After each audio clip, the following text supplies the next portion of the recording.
सनातन धर्म में एकादशी व्रत का विशेष महत्व बताया गया है। वर्ष भर में 24 एकादशियां आती हैं और प्रत्येक एकादशी का अपना अलग महात्म्य और फल है।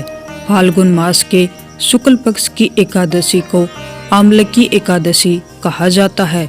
इस एकादशी का वर्णन प्राचीन ग्रंथों में विशेष रूप से मिलता है।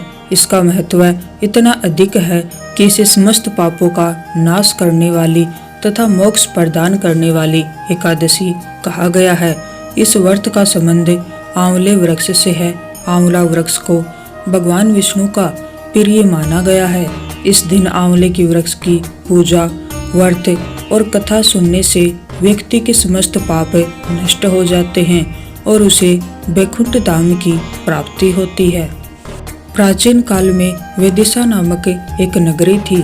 वहाँ चंद्रवंशी राजा चित्ररथ राज्य करते थे। वे अत्यंत धर्मात्मा, सत्यवादी और प्रजावत्सल राजा थे। उनके राज्य में सभी लोग सुखी थे। कोई भी व्यक्ति दुखी या दरिद्र नहीं था। राजा चित्ररथ स्वयं भगवान विष्णु के परम भक्त थे।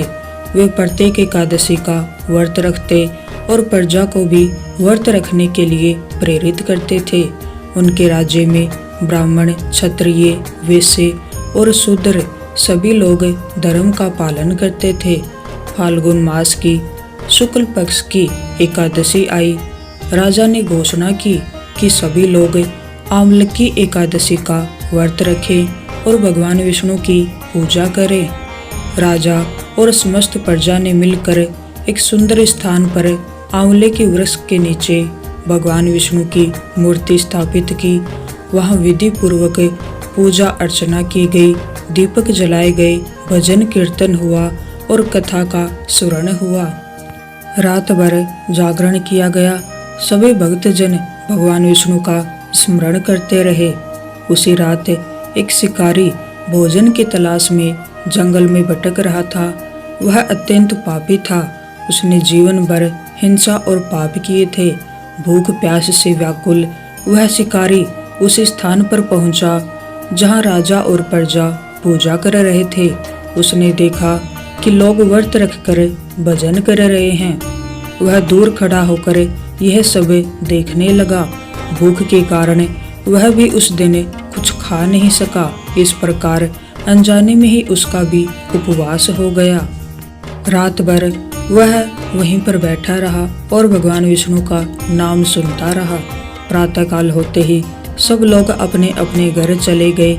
शिकारी भी अपने घर लौट आया। कुछ समय बाद उसकी मृत्यु हो गई।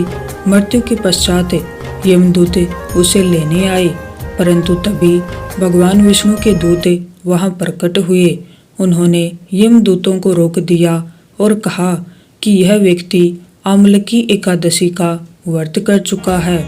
यमदूत आश्चर्यचकित रह गए। उन्होंने कहा, यह तो पापी था, इसने अनेक जीवों की हत्या की है। विष्णुदूत बोले, इसने अनजाने में ही सही परंतु आमलकी एकादशी का उपवास किया है और भगवान विष्णु का नाम सुना है।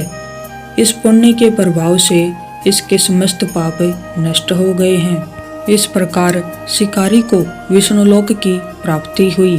कुछ काल बाद वह शिकारी पुनर्जन्म लेकर एक महान राजा बना।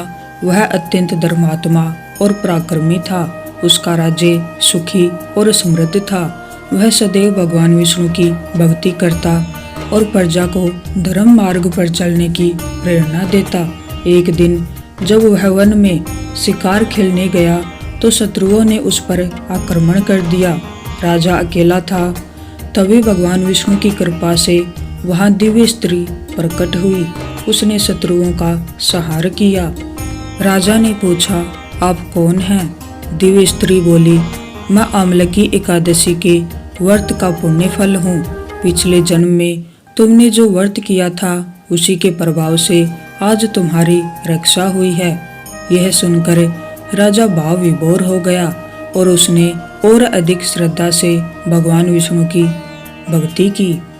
हिंदू धर्म में एकादशी को अत्यंत पवित्र तिथि माना गया है।